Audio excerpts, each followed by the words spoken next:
우리 또 역사 속에 또 한 페이지를 장식할 만한 그런 인원이 오늘 또 발생을 했는데도 불구하고 그럼에도 불구하고 오늘 또 이렇게 공부를 함께 하기 위해서 나오신 우리 청년들 여러분들께 깊은 감사의 마음과 또 한편으로는 이런 시기에 우리가 함께 공부할 수 있다는 것이 또 역사적인 의미가 있을 것 같아요.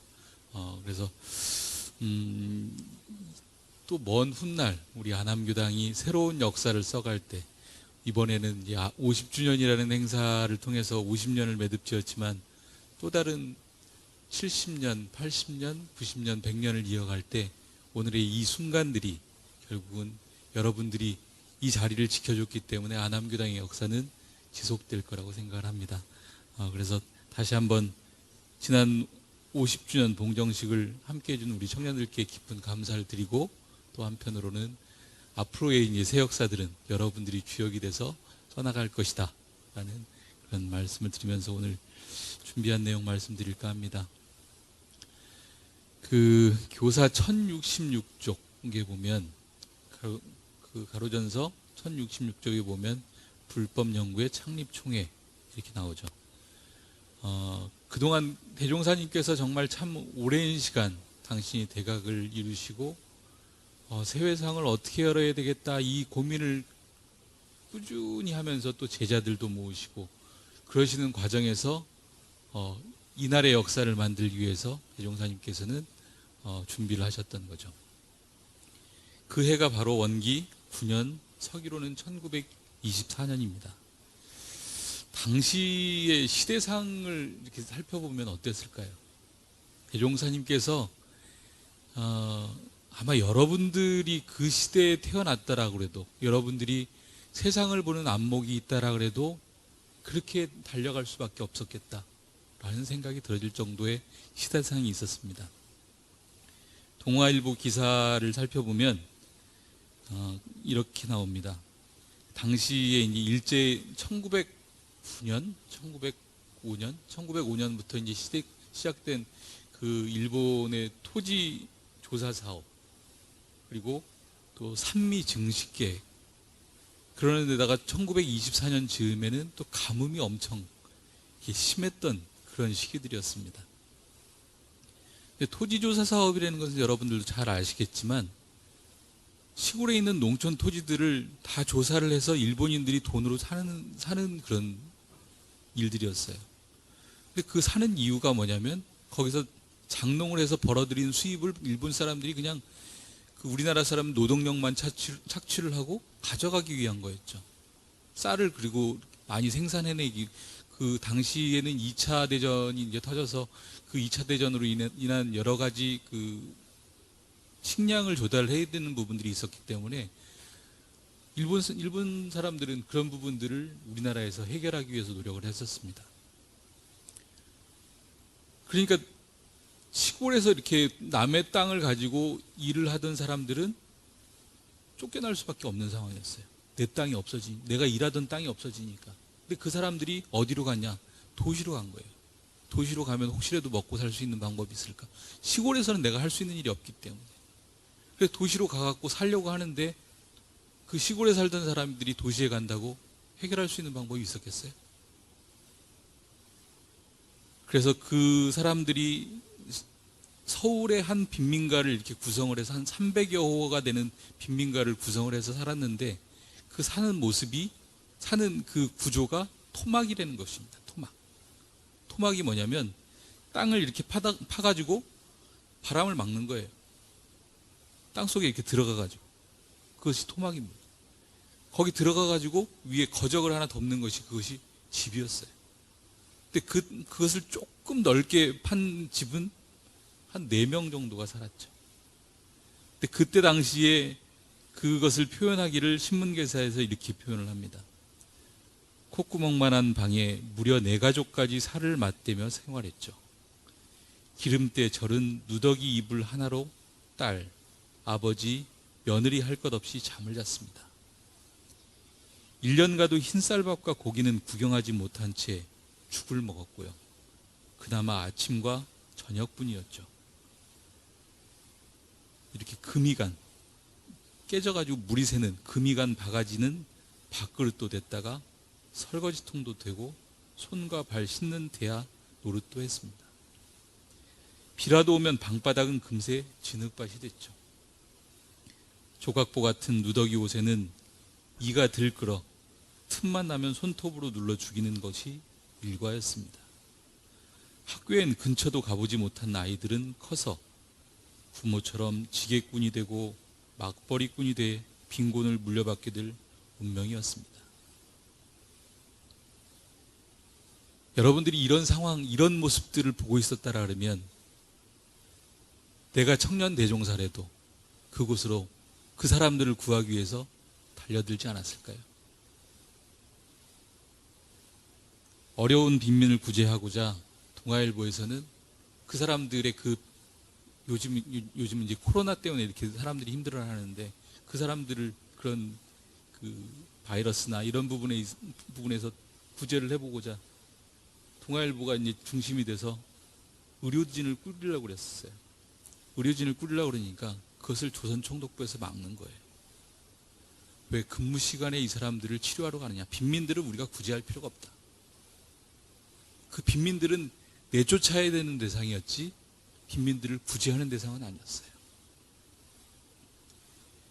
이러한 상황들을 접한 소태산 대종사는 대각 후 구국과 도탄에 빠진 일체동포를 구원하고자 하셨던 묘법을 구인제자와 더불어서 저축조 운동에서 그리고 원기 9년 공식 조직한 불법연구회에서 그 방법을 찾고자 했던 겁니다.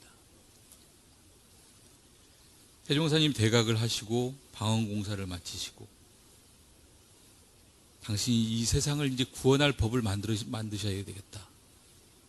당신의 세상, 당신이 처해 있던 그 세상 사람들을 살아갈 수 있는 방도를 만들어야 되겠다. 이 고민을 하시면서 변산으로 들어가시죠. 세회상 건설의 교법 초안을 마련하여 지내시던 대종사는 원기 8년 6월경 서중안의 사회구원의 절절한 권고를 받게 됩니다. 이제는 제법을 그만하시고 나오셔서 저희들을 좀 구제해 주십시오 라는 그런 권고를 받게 됩니다. 그래서 복례정사를 떠나오려고 하실 때 당신은 제법을 하신다라고 모든 것을 당신 동생인 동국에게 어머니 시봉의 절차도 동생에게 이렇게 다 맡기고 있었는데 어머니가 병환이 생기신 거예요. 그래서 곧 돌아가시게 생긴 거예요. 그 소식을 전하고는 당신은 영광으로 달려가십니다. 서동환이 그렇게 절절하게 요청을 했는데도 불구하고 잠시 미루십시다. 잠시 미뤄두고 내가 그동안 시봉의 절차를 못한 것을 다 해야 되겠습니다. 라고 영광으로 행차를 하십니다. 어머니 병환이 깊어지시고 그래서 결국은 그해 7월 어머니가 돌아가시죠. 그래서 장례 절차를 마치신 후에 당신이 그 장례 절차를 지내시는 동안 전국 각지에 있는 제자들이 이제 모이셔서 이런 얘기 저런 얘기를 다 하셨을 거잖아요. 다 하시면 시대 상황이 어떻게 돌아가는 줄을 아셨을 거란 말이죠. 그러다 보니까 내가 이렇게 있어서는 안 되겠구나. 그러시면서 불법연구회를 창립을 더욱 서두르기 시작하십니다. 그러던 8월 11월경 당시 이리에 거주하던 아까 이제 우리 경주교우가 소개해 주신 박원석이라는 제자의 집에 하루를 유숙하시게 되는데 그때가 이리를 가신 처음이었습니다. 근데 그 당시에 이리라는 곳은 어떤 곳이었냐면 당시의 시대적인 상황들을 이렇게 글로 써주신 것이 있어서 잠시 좀 읽어드리도록 할게요. 1789년 그러니까 이리라는 곳은 그랬습니다. 1789년 갈대가 무성한 지역으로 인가라고는 10여 채밖에 없던 그런 곳이 이리였습니다. 지금 말하는 익산이라는 곳이죠. 1912년 3월 6일 호남선의 개통과 함께 행정구역 개편에 따른 지역이 확대되면서 1917년 면단위 지역구 시행에 따라 전주, 정읍과 함께 면으로 지정되면서 당시 인구 3,400명으로 늘어납니다. 근데 그 늘어났던 이유가 이제부터 나옵니다. 지금도 가보면 거기에 이제 춘포면이라는 곳이 있는데 그리고 대장이라는 곳이 있는데 그 대장리는 그 마을에서 가장 부호한 사람들이 산다라 그래서 대장리였다라 그래요. 그래서 그쪽 지역을 대장촌이죠. 대장촌이라 그래요. 그래서 그쪽 지역에 이제 그 일본 사람들이 들어와 가지고 뭔가 이렇게 논을 구성을 하고 그쪽 지역을 이제 개발을 하기 시작합니다. 그런 곳이 춘포면 대장촌이라는 곳이에요. 왜 그 일본 사람들이 거기다 그렇게 했느냐? 이는 당시 군산항의 개발로 익산 인근의 곡창지대에서 나오는 곡식 등 군수품의 보급과 수탈을 위한 운수기지의 역할을 담당했었습니다. 익산이라는 곳이. 그러니까 일본 사람들이 물건을 빼가야 되는데 처음에는 생각에 목포나 이쪽 여수나 이쪽으로 갖고 가려고 생각을 했다가 이제 나중에 좀 이따 말씀드리지만 철로가 그쪽으로 개발이 안 돼요. 그러다 보니까 이제 군산항을 개발을 한 거예요. 근데 그것에 대한 물류를 모아가는 곳을 익산으로 만든 거죠.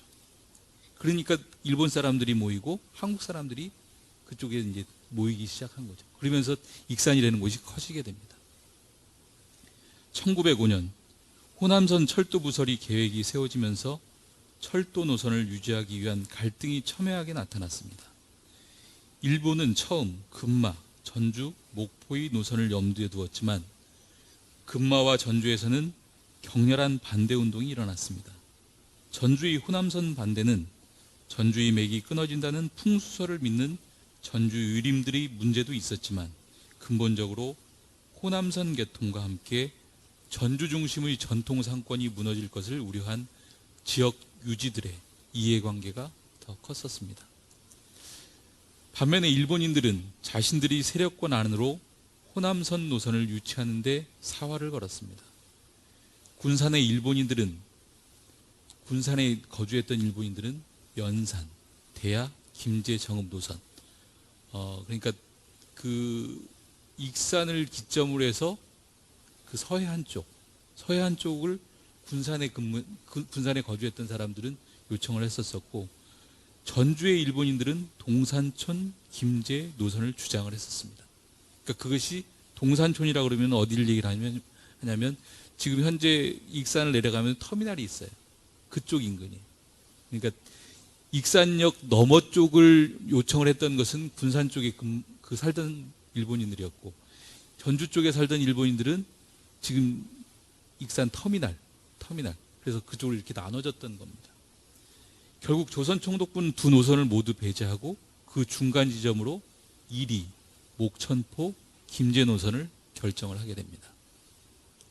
이 모습이 1920년 중반에 이리 현재의 모습이었습니다. 이러한 즈음에 대종사님의 이렇게 제자들을 데리고 공부하시는 모습을 월명하면서 이렇게 지켜보시던 백학명 스님이라는 분이 계세요.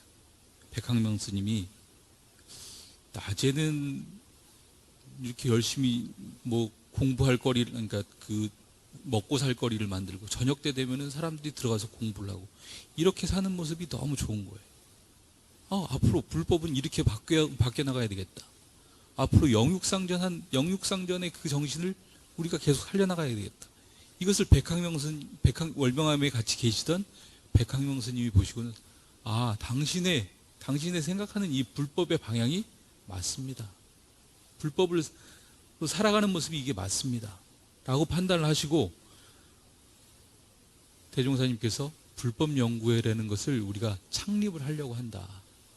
라고 얘기를 하시니까 백학명 그 선사가 그 월명암에 계시다가 정읍에 있는 내장사로 주지 스님으로 가게 돼요. 그러면 제가 이제 앞으로 정읍에 있는 내장사 주지 스님으로 주지로 가게 되니까 거기 오셔서 이 창립 총회를 좀 하십시오. 라는 이제 간절한 청을 드립니다. 그러면서 어느 정도까지를 얘기를 하시냐면 그 사찰들을 그 중심 사찰을 구례 화엄사를 가봐도 그러고 뭐 부산에 있는 통도사를 가봐도 그러고 그 사찰 중심으로 그 산 주변에 암자들이 많아요. 그 암자들을 어디 한 곳을 이렇게 딱 지정을 해서 거기는 당신의 몫으로 이렇게 하십시오. 그리고 거기서 발생되는 여러 가지 수익들은 당신이 이 불법 연구를 유지하는 것을 당신이 책임지고 가져가십시오 라고까지 그 백학명 스님께서는 얘기를 하세요. 그렇게까지 얘기를 해주시니까 대종사님께서 반대를 하실 이유가 없었죠. 대종사님께서는 백학명 선사의 뜻을 받아서 정읍내장사에서 창립총회를 개최할 뜻을 전하셨습니다. 그렇지만 이걸 예견하셨던지 어쩐지 모르겠는데 대종사님께서는 이렇게 뜻을 전합니다. 그 백학명 스님이 암자까지도 그렇게 해서 그리고 논을 개발을 해가지고 당신들이 앞으로 불법 연구회를 하는 것에 대해서 도움을 주겠다라고 얘기를 하셨음에도 불구하고 대종사님께서는 현재 이론에 있어서는 그럴듯하나 내장사로 말하면 개인 소유가 아니라 공유물이 되었으니 어찌 한두 사람 생각으로만 단정하리오마는 될 수만 있다면 그와 같이 주선하여 주시는 것이 미래 불교계의 많은 서광이 될 것이라 이렇게 말씀을 해주십니다. 그래서 정산종사를 비롯한 5분의 제자를 이 창립총회를 준비하라고 내장사로 보내시죠. 내장사로 보내셔가지고 이제 창립총회를 준비를 하고 있는데 이런 대종사님의 주장야선 이런 활동, 영육상전, 불법에 대해서 그동안 내가 알고 지내던 그런 모습이 아닌 새로운 불법 시대를 맞이하는 그런 내용들을 당시 내장사에 있던 스님들이 들으시고는 반대를 하는 거예요. 젊은 스님들이. 우리는 그것은 맞지 않습니다. 우리 불법에는 이것이 안 맞습니다. 라고 반대를 하는 거예요. 그러니까 백학명 스님도 어쩔 수가 없었죠. 어쩔 수가 없으니까 미안하게 됐지만 여기서 할 수가 없습니다. 라는 그런 아까 이제 우리 경주교도 얘기를 했지만 내장사에서 하려고 했다가 못하게 된 사연이 그런 사연들이 있어요.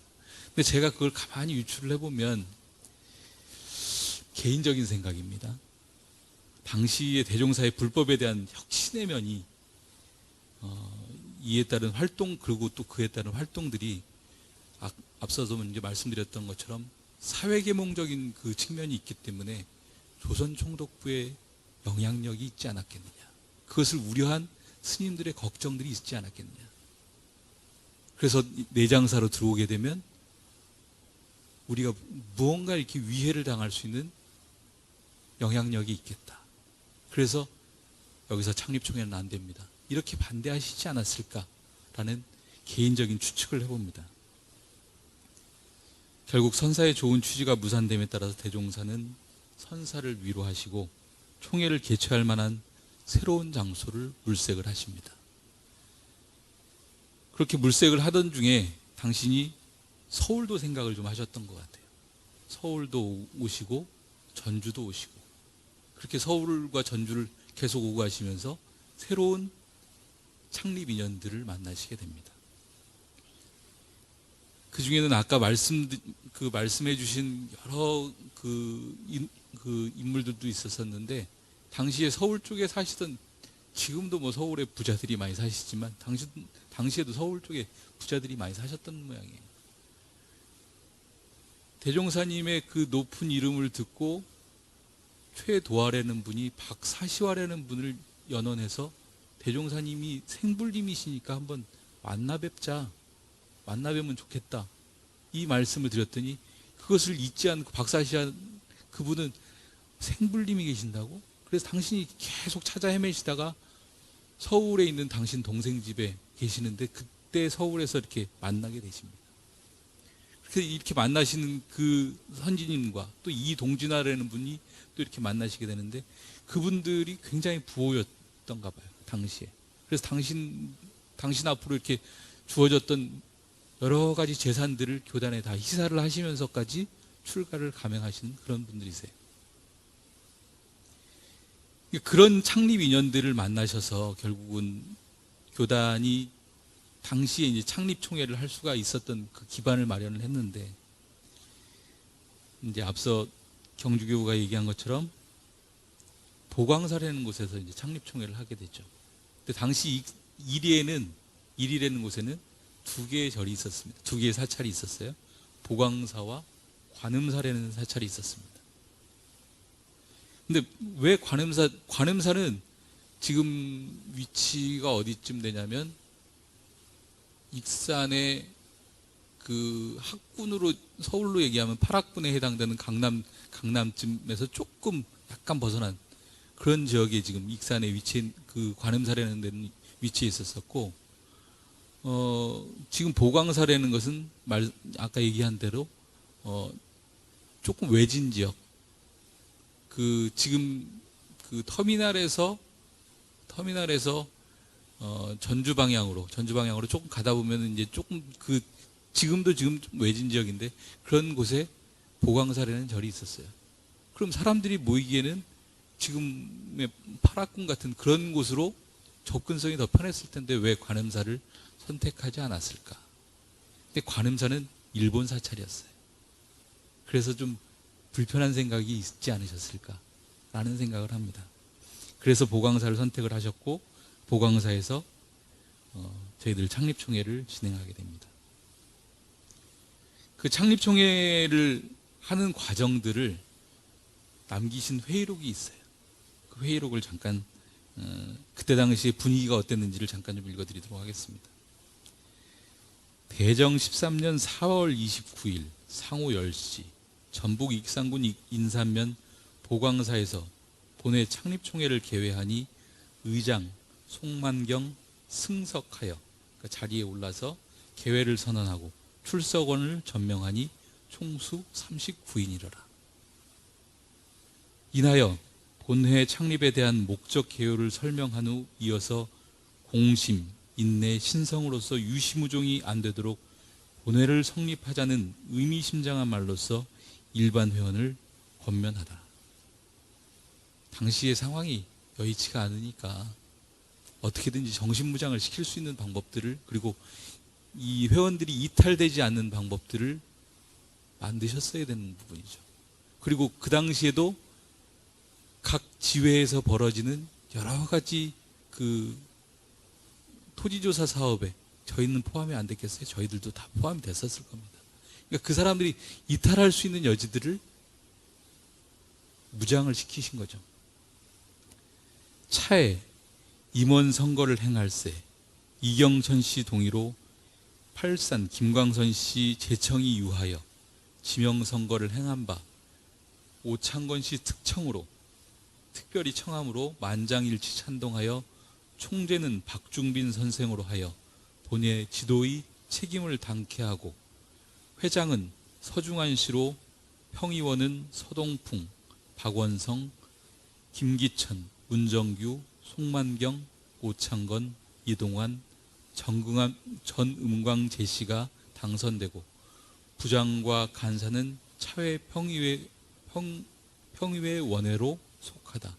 그러니까 부장과 간사는 다음 회의에서 뽑는 것으로 그렇게 이제 진행이 됐답니다. 그래서 그날 진행된 것은 대종사님을 총재로 모시게 됐고 회장을 뽑고 총무를 뽑게 됐는데 회장의 자청으로 서기를 뽑게 되는죠. 서기를 뽑게 되는데 회장의 자청으로 임시 서기는 전음광 씨로 선택하다. 규약을 제정할세 원초안 축조 통과한 바 그러니까 원문을 제공을 했는데 이것에 대해서는 대체적인 설명을 드리고 넘어갔던 얘기죠. 통과한 바 이의가 없었다. 유지 방법은 회원 매인하 사람마다 회원 매인하 연액금 1원. 지금 1원이라 그러면 상상이 잘 안 되실 건데 좀 이따 설명을 좀 드릴게요. 월손금 12전으로 하고 그 부족에 대하여는 장농 수익 및 의연금 등으로 충용하기로 가결하다. 이제 앞서 설명하신 것처럼 의연금이라는 것은 뜻을 가지고 이렇게 그 저희 불법 연구에 내는 돈을 의연금이라고 표현을 합니다. 송만경 씨 동의하되 본 회관 건축은 초무의 근무이나 아직 비용 예산이 부족하므로 여하히 할 도리가 없으니 불갑을 각처 회원에게 순회하여 의원을 모집하더라도 차 공사를 지원할 수 없으니, 그러니까 그 저희들이 장소를 정해놓고 빨리 그곳에다가 불법 연구의 집을 짓자라는 거예요. 불법 연구의 집을 지어서 저희들이 그것이 공식 간판을 걸자라는 이런 논의가 지금 진행이 되고 있는 겁니다. 그러니까 늦출 수 없으니 모쪼록 극력하여 함께 열심히 힘을 보태서 금년 가을에 금춘에 다못 수간 초옥이라도 구성하자. 몇 간의 초옥이라도 몇 간의 집이라도 구성을 해보자. 그러니까 그렇게 막 바쁘게 진행을 합니다. 함에 만장이 찬동하여 가결하고 집금의 그러니까 돈을 모으는 업무는 송만경, 문정규, 양씨를 당하게 하다. 그래서 오창건 씨 동의하되 영광은 본회의 전신인 기성조합의 본거지요. 불법연구의 기성조합이라고 들어보셨을 거예요. 근데 그것에 대해서 이제 저도 영상을 보니까 박세훈 교수님이 설명을 잘 해주셨더라고요. 저희들 불법연구회를 만들기 위한 모든 조합들을 만들기 위해서 준비하는 작업을 하는 것은 기성조합이라고 표현을 합니다. 기성조합. 그래서 그 불법연구의 기성조합의 본거지요. 회원은 제일 많고 최다하고 발전의 희망도 많으니 영광군 백수면 기룡리 기성조합실에 본회 출장소를 설치하고 동지방 회원을 관할하자. 함에 이기춘 씨 제청이 유하여 가결되고 김성구 씨 주재하여 일체 사무를 취급해 했습니다. 차에 김성구 씨가 재가선법, 출가선법 차제 방법과 솔성 요론을 설명한 후 내빈석으로부터 시대일보 이리지부장 정한효 씨가 등석하여 웅변으로서 다수의 찬성하거늘 회장이 답변하여 강의를 표하고 폐회를 선언하니 때는 오후 3시더라.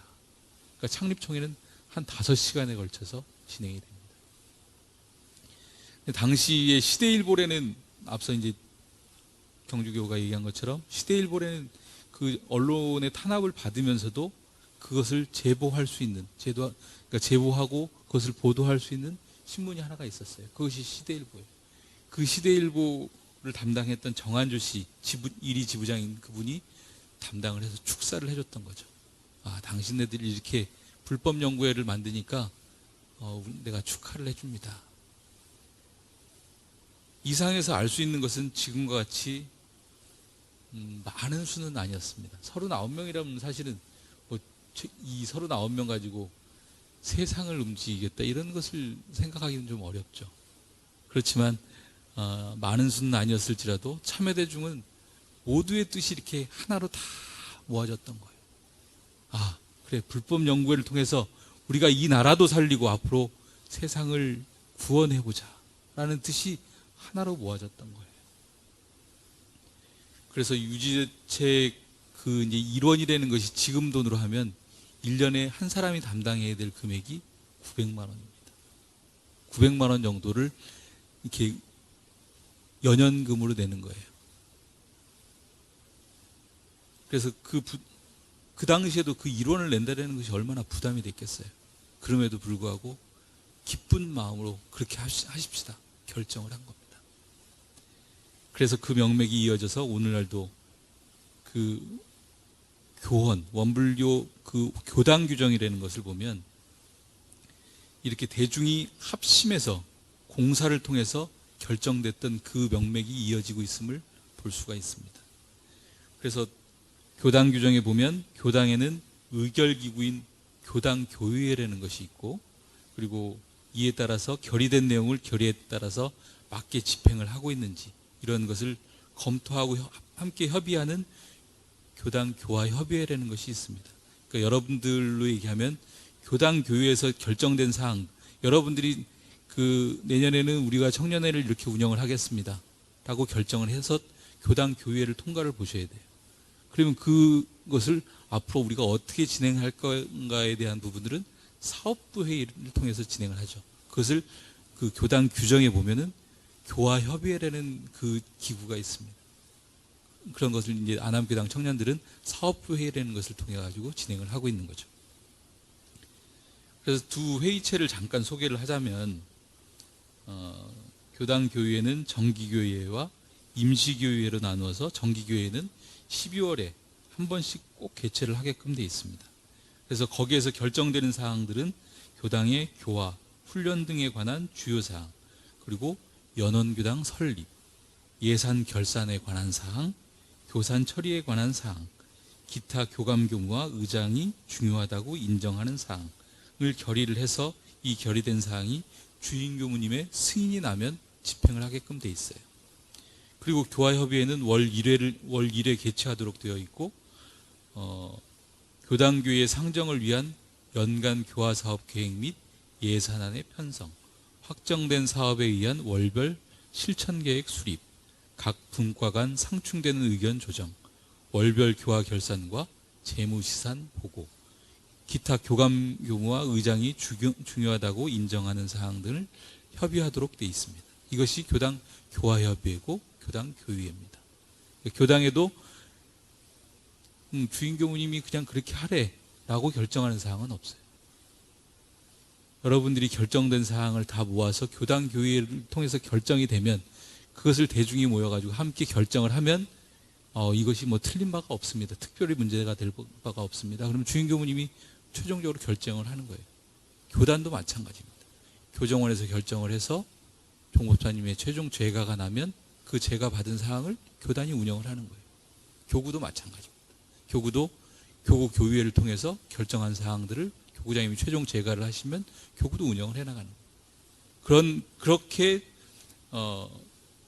원불교는 공화주의적인 제도를 통해서 그동안 운영해왔습니다. 앞서 말씀드린 것처럼 당시 1원은 현재의 약 900여만 원 상당의 금액이라도 지금도 그렇겠지만 당시에는 상당히 부담이 컸었을 겁니다. 현재의 교단을 운영하기로 하면 미약한 금액일지 모르겠지만 당시의 규모로 봐서는 그 1원을 모은다는 것은 그 각 개개인에게는 상당히 큰 금액이었을 겁니다. 다만 부족금의 충당은 일부 장농 수익으로 이렇게 보충을 하게끔 돼 있었는데, 아까 뭐라 그러셨죠?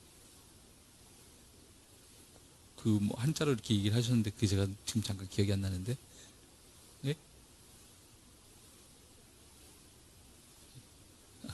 여기 읽어보면 이제 나올 것 같은데, 아무튼 아까 뭐라 그랬죠? 식리라 그랬죠. 그 이제 그러니까 농산물을 이렇게 재배를 해서 나와지는 그 수익금을 교단에 이렇게 같이 모아가지고 그것에 대해서 같이 교단을 운영하자, 이제 그런 거예요. 그러니까 1원씩 내는 것도 부족하면 그렇게 모아가지고 우리가 함께 협동해가지고 그것을 우리가 진행을 해보자. 그것이 식리라는 겁니다. 식리. 이런 정신들이 살아서 현재까지도 이 교당 운영에 보면 유지보험금을 통해서 운영하는 것이 교당의 실정이고, 장농 수익으로 보충하듯 원기 84년까지는 교당 규정에 교당이라는 것은 이런 정도 수준이 돼야 된다라고 이렇게 내용상으로 나옵니다. 그것이 뭐냐면 교당 설립 기준에 요인이 10명이 있어야 됩니다. 요인이 10명이 있어야 되고 30평 이상의 규모가 있어야 되고, 이것에 대해서 유지 능력이 있는 곳을 교당이라고 얘기를 했어요. 그러니까 과거의 선진님들도 그랬지만 유지 능력이 없으면 여기를 인정을 하질 않았었어요. 그러니까 이것이 공부만 하는 곳이 아니라 여기를 운영해 나갈 수 있는 기본적인 능력이 있어야 여기를 운영해라 라고까지 인정을 하셨던 거죠. 당시 총회에서 저희들이 또 하나 주목할 것은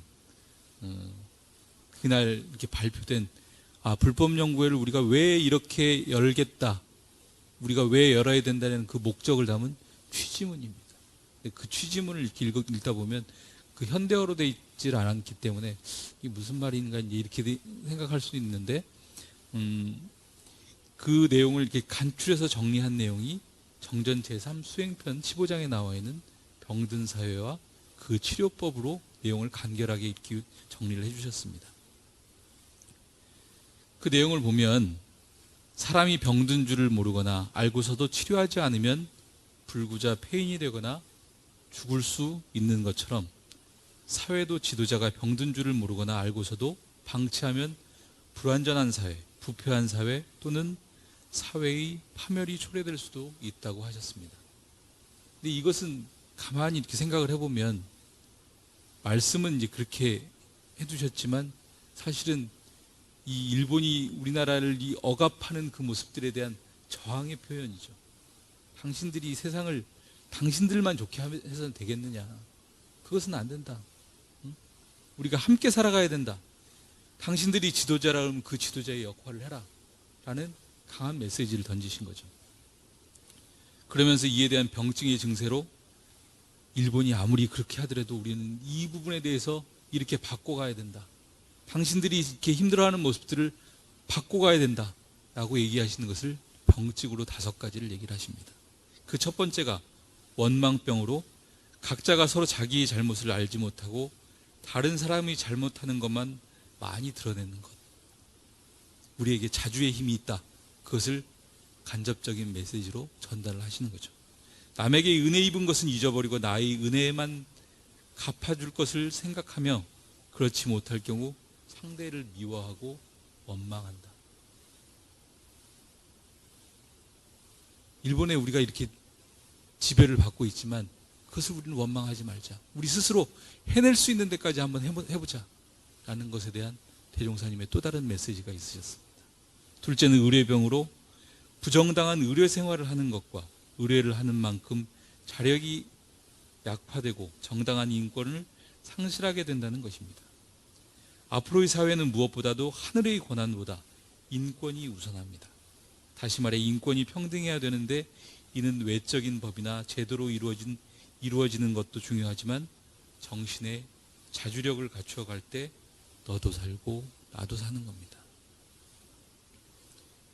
당시에 일본이 우리를 그렇게 하면서 외세의 문물이 어마어마하게 들어왔겠죠. 그걸 보니까 막 눈이 이렇게 휘둥그레지는 거예요. 휘둥그레지면서 참 일본이 우리나라를 이렇게 보호해주고 있기 때문에 이런 문물도 우리가 받을 수 있다. 그러면서 자꾸 그 좋은 것에 빠져 들어가는 거예요. 그 의뢰병에 우리 걸리지 말아라. 이것을 대종사님께서는 또 주의를 하셨던 거죠. 세 번째, 정당한 지도의 불수능병, 수능하지 않는 병. 지도받을 자리에서 정당한 지도를 잘 받지 아니하는 것으로 여기서 강조할 것은 정당함입니다. 정당함은 사실적인 동시에 지난번에 저희 정기훈련에 대한 설명을 드리면서 말씀드렸죠. 사실적인 동시에 떳떳한 것이어야 되고 은혜가 생산되는 거여야 됩니다. 그것이 정당한 겁니다.